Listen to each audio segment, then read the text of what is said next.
Дахин шөнө ирлээ. Нэг сайхан шөнөөр аялахыг хүсвэл та амрах хэрэгтэй. Та юу ч бодохгүй тэр шөнөөр биеэ сул тавиад хөнгөн мэдрэмжтэй зүгээр л амар.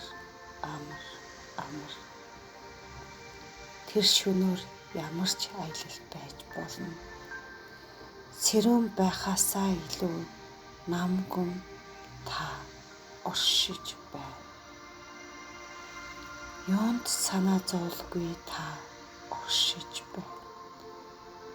Зөвхөн амьсгал зүрх таныг ажилуулах болно.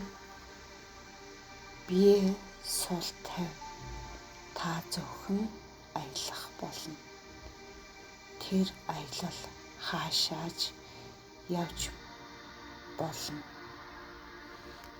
Хэдхэн цагийн шөнийн аялал танд юу харуулна вэ? Дахин амар. Зөвхөн бие амраа. Тэгж байж сайхан аялал байх болно. Юу ч битгий бод. Зүгээр л сулал. Хэдий их ажилтайч байсан чи амар. Хэр хугацаанд бухимдсан чи амар.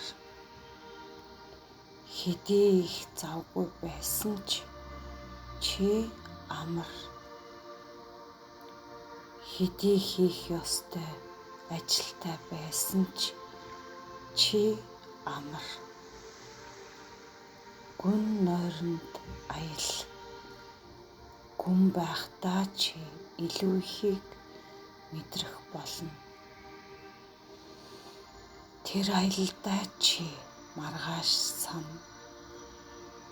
Чи яаж аялаж юуг дуулснаа сана. Зөнтөө өгөөг чи тунгаана. Энэ шөнө чи аялах болно. Маргааш ч бас аялахдаа чи бэлэн бай. Гүн аялал чамд нэгийг бодуулна, эргцүүлнэ. Огторгүйг чи харах болно. Эд шидийг үзэг чи гайхаж харах болно. Гүн амар. Дахин гүн амар.